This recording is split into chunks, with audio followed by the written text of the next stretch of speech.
My brothers and sisters in Christ, today's gospel passage is a continuation of yesterday's gospel. If we combine both gospel passages, they are known as a parable of the sower. We also read the parable of the sower on the 15th Sunday in ordinary time of the liturgical year A.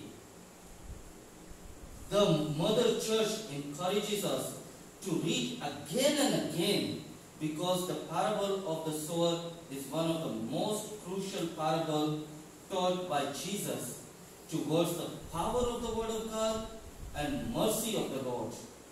If you notice, the sower was kind enough to allow the seeds to be fell on the path, on the rocky ground, among the thorns, and on the good soil.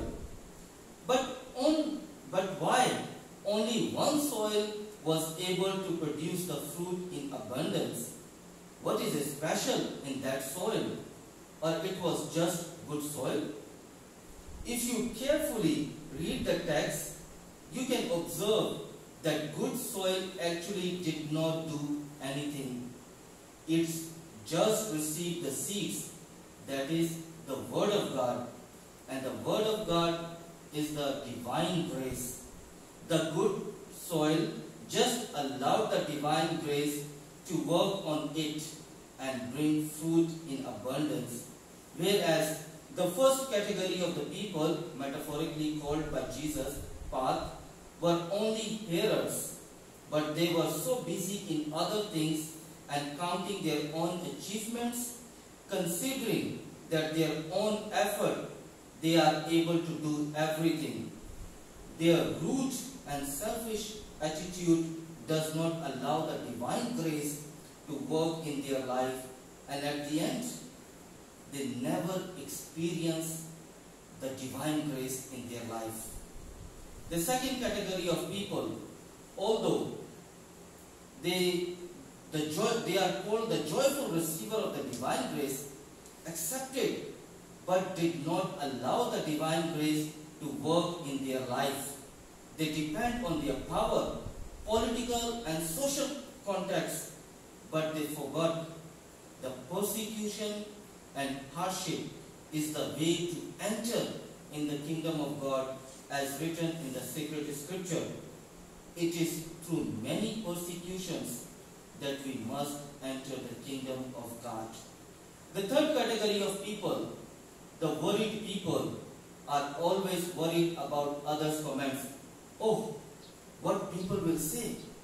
If I do like that, what will people consider? They are more worried about others' comments rather than seeing the divine grace in their lives, such as we are all created on the image of God.